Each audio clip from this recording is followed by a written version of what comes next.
Hello, everyone. Thank you guys so much for joining us for our Camino Member Insight series.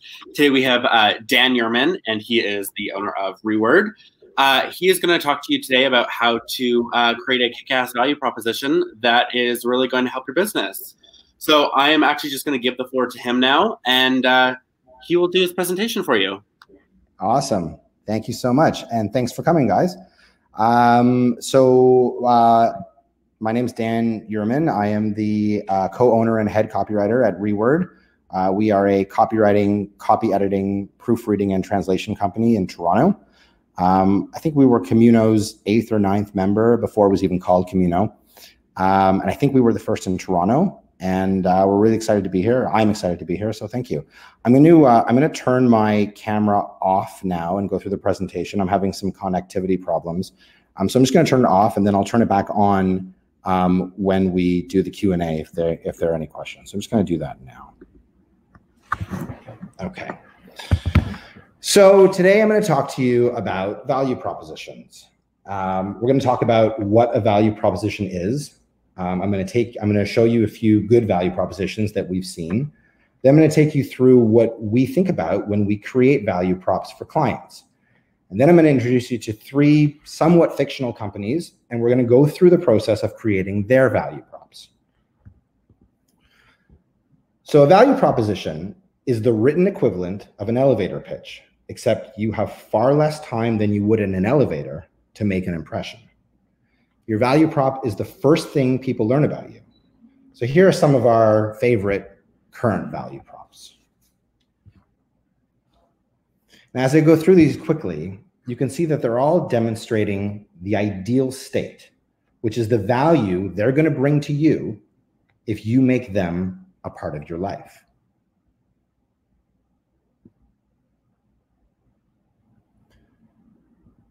So in the examples I just showed you, the value prop is the first thing people learn about these companies, and it answers the only question a prospect would have at that point. Now, most pundits say that this question is the essence of a value prop, but let's look at the question from a different perspective. When you say, "What's in it for me?" what you're really saying is, now we all have needs that are currently being unfulfilled, and that need could be anything from an empty stomach to an empty social calendar to an empty data set. And we use our money to buy things that fill those needs. Now, this concept is important because to us, that need forms the essence of a value prop. And this is Abraham Maslow. He was a professor of psychology at Columbia University in New York City. And his most famous contribution to the field was his theory of psychological health predicated on fulfilling innate human needs. And he put it into a hierarchy, and I'm sure you've heard of Maslow's hierarchy, and here it is. Now, as you can see, the most pressing needs are at the bottom: breathing, food, water, sex. And then as you go up the pyramid, the needs become less about surviving and more about thriving. Now, every brand meets a need on this hierarchy. Now, here are a few examples to illustrate this, going from the bottom of the pyramid to the top. So NyQuil meets the physiological need for sleep with the promise of better sleep. Canada Goose meets the need for safety, promising game-changing warmth. Hallmark meets the need for love and belonging by promising meaningful connection. Whole Foods meets the need for esteem, promising a better version of yourself. And here's our value prop. We fill the need for self-actualization by promising successful communication.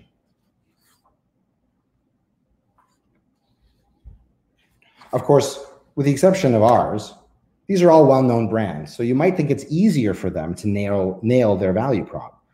But I'd argue that any brand can nail their value prop if they think about what they're really selling, which is to say, think about the deepest need they're really meeting. So let's go through a value prop exercise with something nondescript that we all have more than one of in our neighborhoods. Now, I live in Midtown Toronto in a neighborhood called Humewood Park, and I have 3 gyms within walking distance.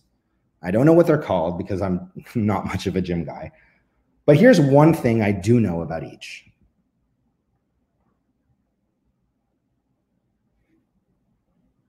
Now, these 3 facts make up the gym's unique selling proposition, or USP. You've probably heard that term before. A USP is what separates a company in the market. Now, if you're a gym rat or you've ever been to a gym, you know that every message in there is designed to get you to achieve goals, self-actualization, and look your best, esteem. So let's rephrase the 3 USPs as need fulfillment statements, which is simply an explanation of the deepest need they fill and how they fill it. Oops. So here are the 3 needs, or the need statements.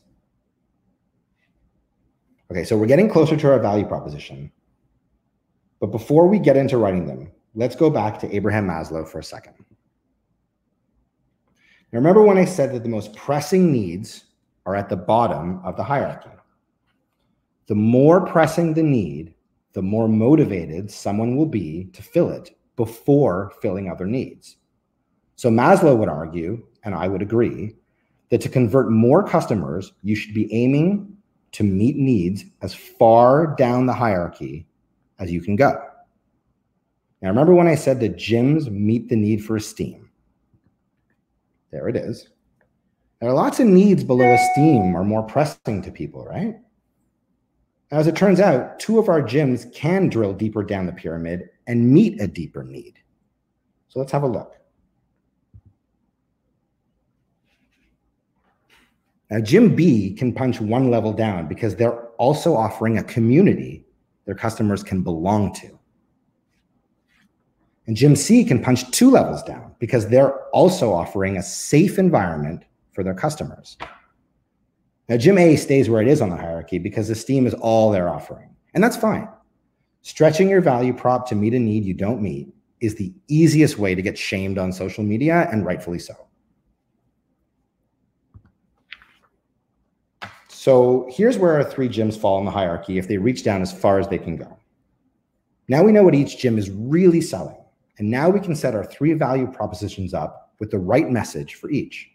But before we do, let's review the 4 keys to a tight value prop. So up until now, we've been talking about the gyms themselves. To write our value props, we have to shift our perspective to the customer. Remember the question, what's in it for me? Now remember when I said your value prop is like your elevator pitch. Like an elevator pitch, you're talking directly to someone. So as you write your value prop, imagine yourself in front of a prospect and talk to them. Otherwise, you're talking at them, and no one likes that. Now remember when I talked about the ideal state, which is the result of you being in your customer's life. Ultimately, that's what your prospect wants to know. If they buy into your ideal state, they'll dig deeper into how you deliver it. And of course, none of anything I've been talking about will make a lick of difference if no one reads your value prop. So it has to hit hard, stand out, and tell a simple truth, because quite frankly, you don't have time for anything else.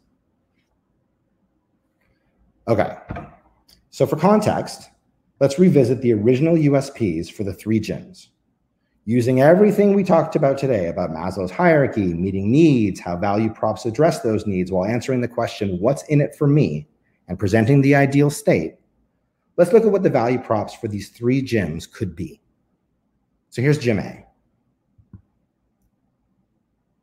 See how the value prop's all about esteem, and it's all about self-actualization. It's almost challenging the reader to achieve it, but doing it in the context of their USP. Here's Gym B. Here, the value prop is all about belonging, why it's important in the context of a gym, and what it will mean to the reader.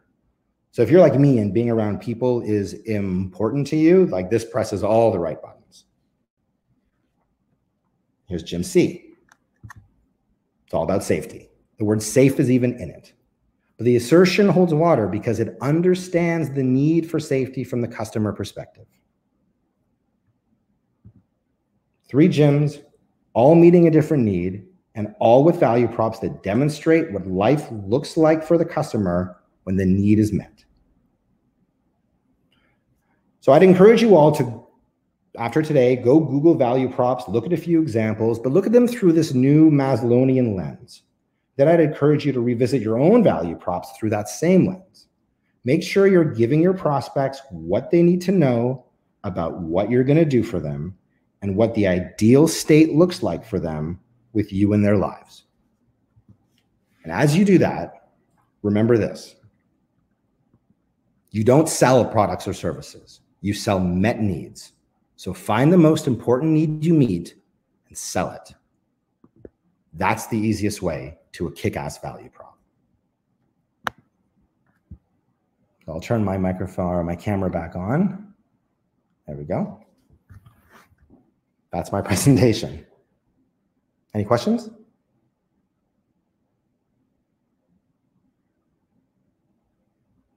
Hello?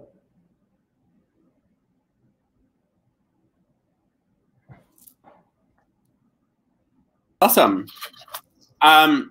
Yeah, so everyone add in some. Oh, yeah.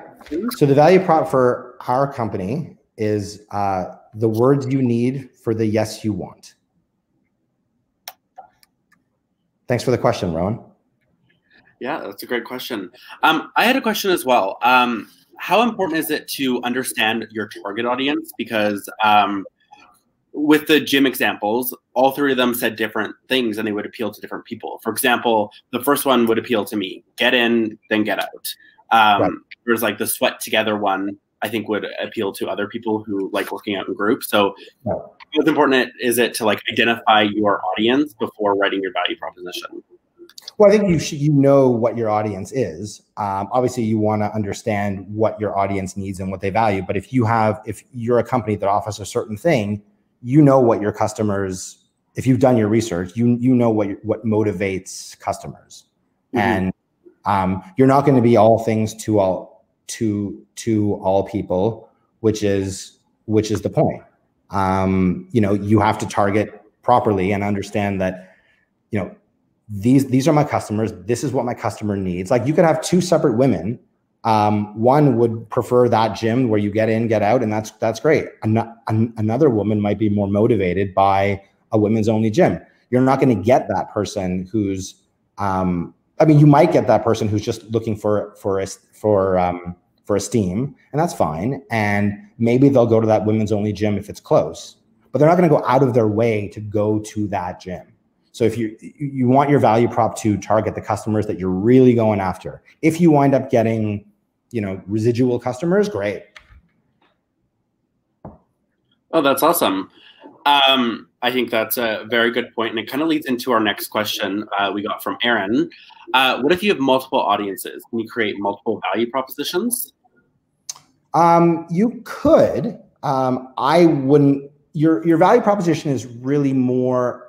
It's very global. So it's like, what is that ideal state? As we talked about in the presentation, what does it look like?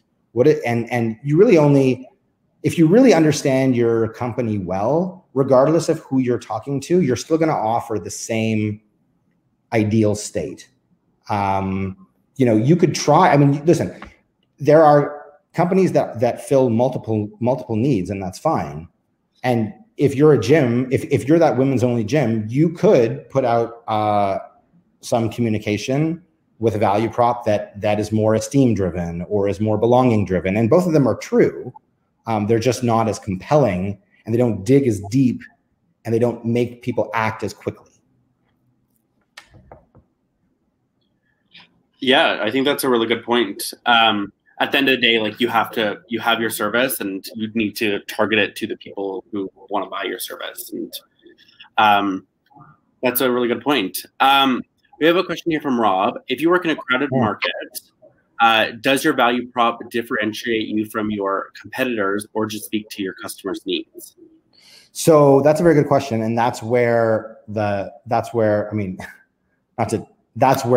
from a copywriter comes into play, because you may, like, all the women's gyms will, offer some sort of safety, but it takes, the right words, the words you need for the yes you want, to be able to differentiate this women's gym from that women's gym, assuming they're on the same block, and differentiate them. So that's where the magic comes in.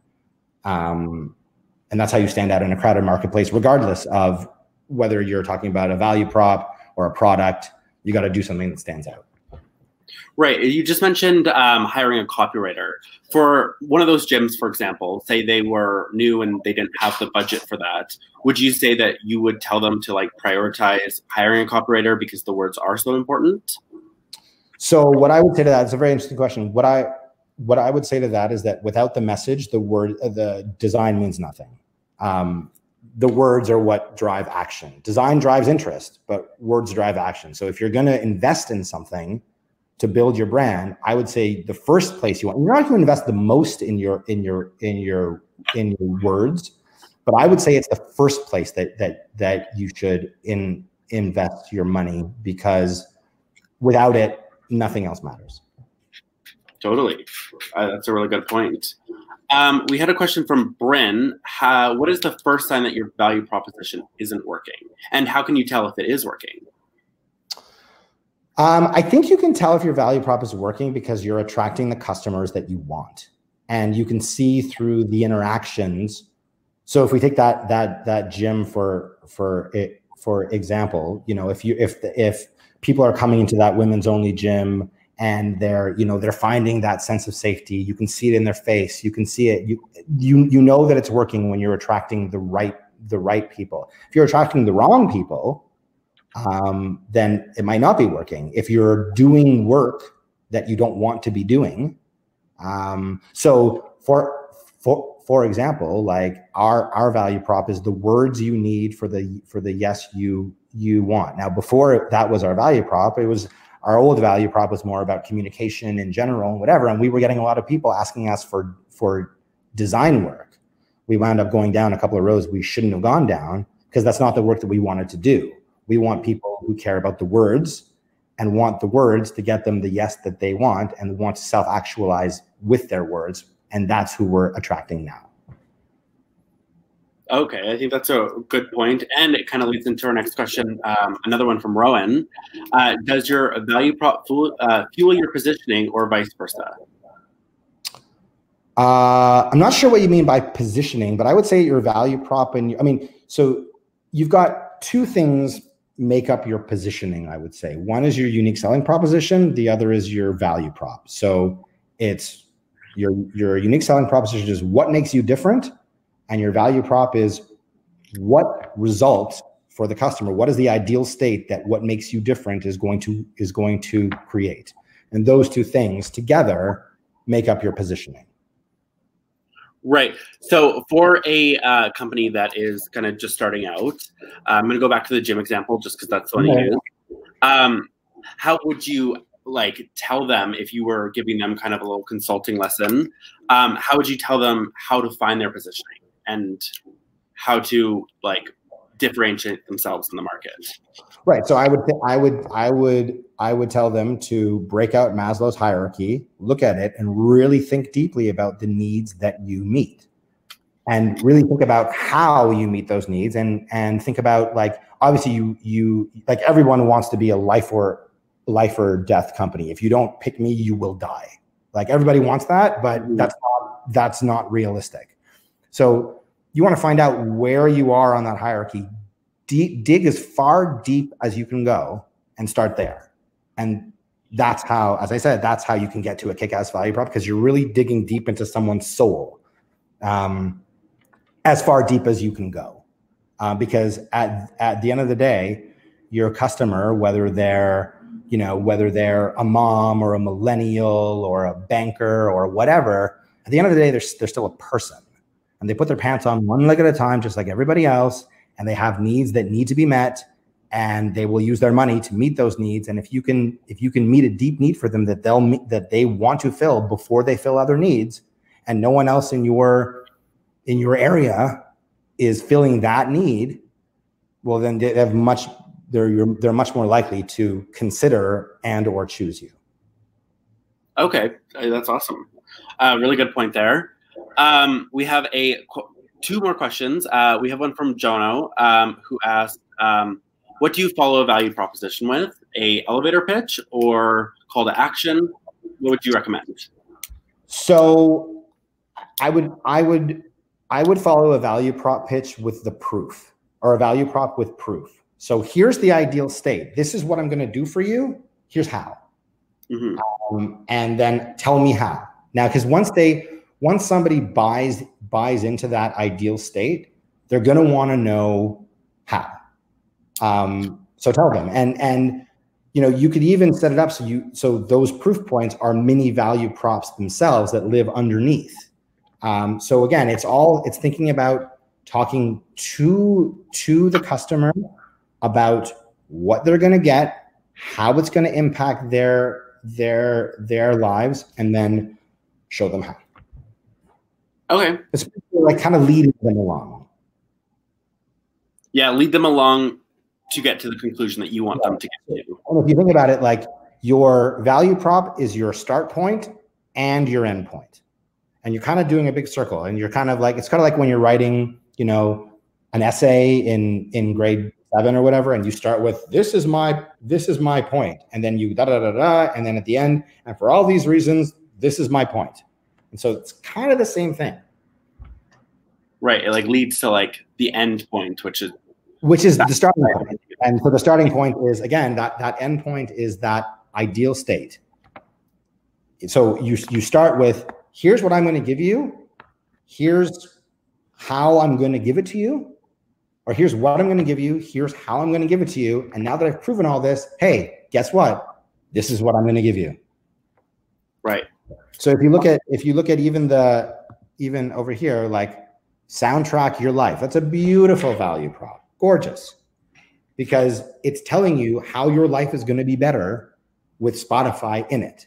And then they start, that's how I bring you the right music for every mood and moment. Why, how, the perfect song for your workout, how, your night in, how, your journey to work, how. And for all those reasons, that's how we're going to soundtrack your life. That's a really good example. Spotify really does do so well in their value propositions and appealing to their audience. So good. We have another question here from Jessica. Yeah. She asked, what advice do you have in terms of value propositions for foundations and charities? The action to the audience is usually join the movement, advocate, donate.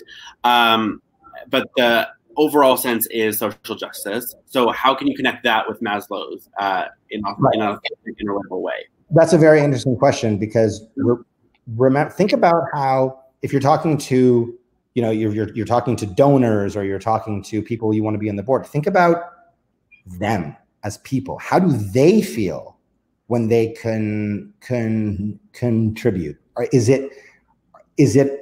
are they meeting the need for belonging by being a part of something bigger than themselves? Are they meeting the need for safety by joining a group that does something with women's safety or children's safety or something? Is it a charity that is related to food, which goes right down to the bottom of sustainability and physical health?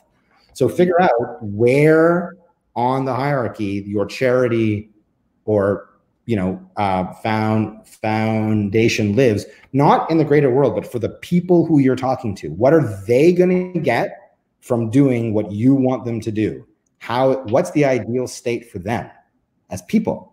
And once you get that, you'll be able to put a value prop together. And then it's the same thing. It's, you will feel part of something bigger than yourself. How? Well, we do this, and we do this, and we do this, and we do this, and we do this, and we support this, and we do that. And for all those reasons, you will feel part of something bigger than yourself. That's a really good point. And especially with charities and foundations like that, that's what it's about. It's about coming together for a greater good. And I think that's or it's not. Or it might be about, we're promoting safety. People are dying, or it's people are starving. We need food. Figure out where in the person you're talking to, that's The value prop transcends the business and goes right to the person that you're talking to, and you're asking them, you're telling them how they are going to feel in the ideal state that you have created for them as people with what you're offering. Right. And going off that, what are like kind of common mistakes that you see people making when writing their value props? So the biggest mistake that I see is they talk about themselves. That is the absolute #1 killer, because if it's like showing up at a party and somebody just talks about themselves the whole time, you are going to turn around and beeline out of there. Right? You want to make it about the person that you're talking to, the reader, and make it about them as a human being. Maslow's hierarchy is all about innate human needs. Make it about them and how you are going to create an ideal state for them with what you offer. Awesome. We had another question from Jono. He asked where he can find more examples of great value propositions like the one you shared today. Do you have a blog, or where could he? Yeah.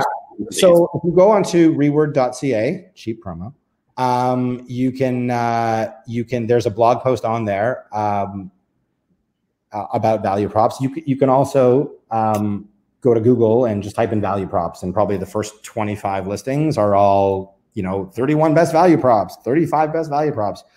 The thing is with those blog posts, I believe they're all kind of saying the same thing. And so when this whole thing came about because one of my clients asked me, how do you do value props? And I never really thought about how I do them. And so I sat down and I thought about it, and the whole time, this is how I've been doing it. So I just decided to share it with the world. Awesome. Well, that's an interesting question. Yeah, I think that's all of the questions that we have in right now. But I think that was some really good points. And I think we all kind of learned a lot from that. Hope so. Yeah, I think that value propositions are one of the most important things that like a company or a business has, or a movement, for example. It attracts the people, and that's what it's all about. Well, it makes people want to know more. And that's all you can do, is make people go, oh, tell me more. And then it's sort of like, a value prop will get a person into the car dealership, but only the salesman can sell the car. So that's what the value prop is. Get me into the dealership. Awesome. Well, we are out of time right now, but as Dan mentioned, he was one of the first Communo members. So be sure to go and connect with him on Communo, and also check out reword.ca. Before we finish, we do have one more question from Jono. Can you give a ballpark range as to what are the costs to get a copywriter involved in a project? So Jono, I'm not going to discuss that here because every engagement's different. But if you want to send me an email or through the Communo or whatever, I'm happy to talk to you right away. Awesome. Well, thank you so much for joining us today, Dan. I hope everybody on the call got as much knowledge out of it as I did. So thank you so much. They can connect with you on Communo and Reword. Yeah, you can email me directly at dan@reword.ca. dan@reword.ca. One more time. I'm good. Okay. Awesome. dan@reword.ca. Thank you guys so much for coming today, and we'll hope to see you at the next one. Stay safe and healthy, everyone. Thank you so much, guys.